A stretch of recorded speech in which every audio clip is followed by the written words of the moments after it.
मानवता का मतलब होता है मानव मानव एक समान।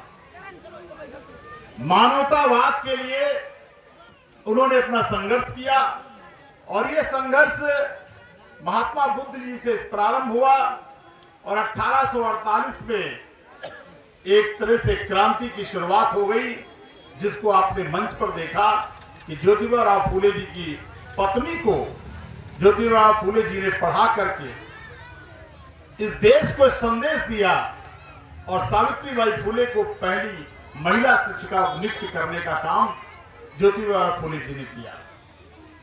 1890 में उनका देहांत हो गया और 14 अप्रैल 1891 को ही परम पूज्य बाबा साहब अम्बेडकर का जन्म हो गया।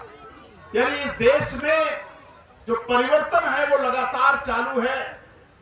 अतीत में भी हमने परिवर्तन किया और आगे भी हम परिवर्तन करेंगे, लेकिन इस परिवर्तन से फायदा क्या हुआ इसको हमको आपको समझना है।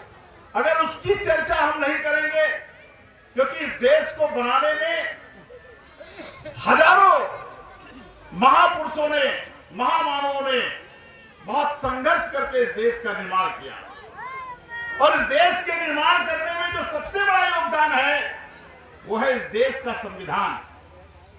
इस देश का संविधान अगर नहीं होता तो ये देश नहीं बनता।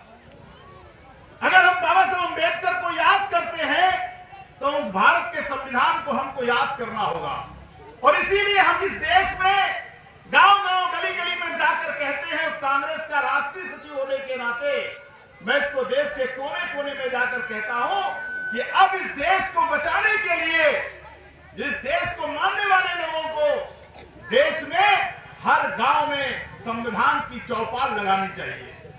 देश के संविधान की चौपाल अगर लगेगी तो हमारे देश का पढ़ा लिखा व्यक्ति भी संविधान पर बात करेगा और जो नहीं पढ़ा लिखा है वो भी संविधान की बात सुनेगा।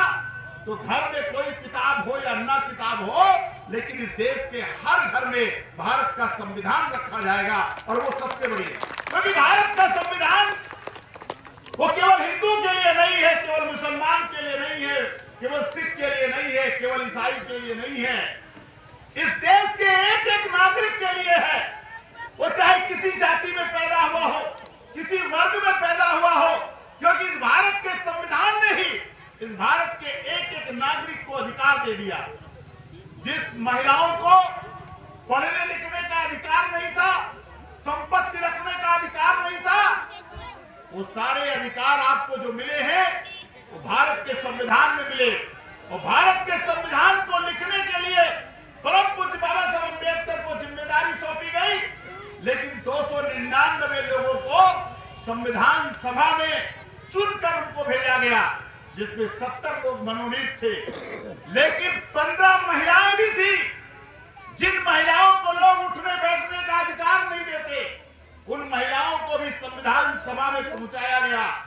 मेरे कहने का भाव ये है केवल कि उस समय जब देश में एक साथ उठ नहीं सकते थे, बैठ नहीं सकते थे, उस समय देश के हर जाति मजात के लोगों ने बैठ करके ये तय किया ये देश कैसे चलेगा, देश में क्या व्यवस्था होगी, देश को चलने का क्या तरीका होगा। और आज उसी संविधान के रास्ते पे चल करके ही हमारे तमाम नन्हे मुन्ने बच्चे पढ़ लिख करके कोई डॉक्टर हुआ, कोई इंजीनियर हुआ, कोई प्रोफेसर हुआ, कोई प्रधान हुआ, कोई विधायक हुआ, कोई मंत्री हुआ, कोई मुख्यमंत्री हुआ। ये किसकी देन है? ये संविधान की देन है।